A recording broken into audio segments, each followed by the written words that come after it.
Hello, and welcome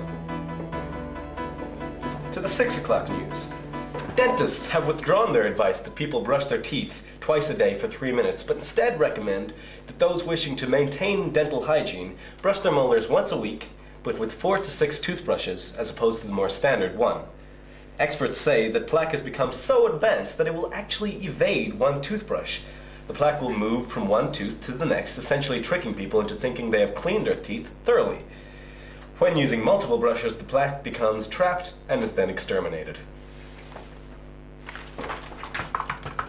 Stacy, I wasted all that time brushing my teeth for this show for nothing. Fired.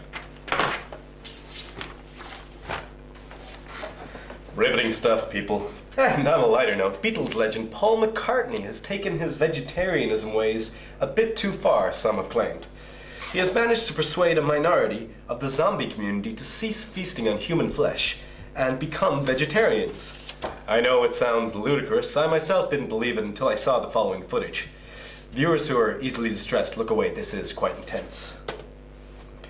You can see the zombie casually snacking on a defenseless apple. Notice how the apples are drowned first to make sure that they are well and truly dead.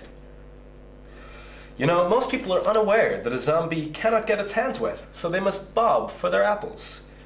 With the nationwide ban on circular biscuits still in effect, some people are desperate to go against the law to feed their awful habit. Notorious biscuit pusher, the Cookie Monster, has cookie dealers scattered around the nation to quench their sweet tooth.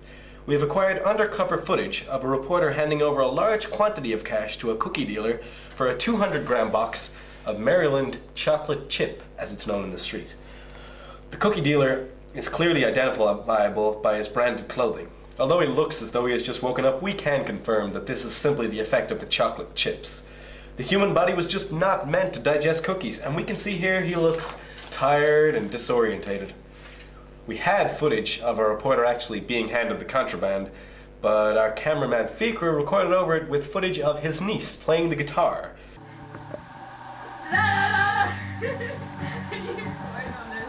The unprofessional cameraman has since been sacked, as this is not the first time he has recorded over pristine footage. Well, that's the news, people. We return at 11 p.m. for an update, and now for the elderly and the socially paranoid, here's the weather.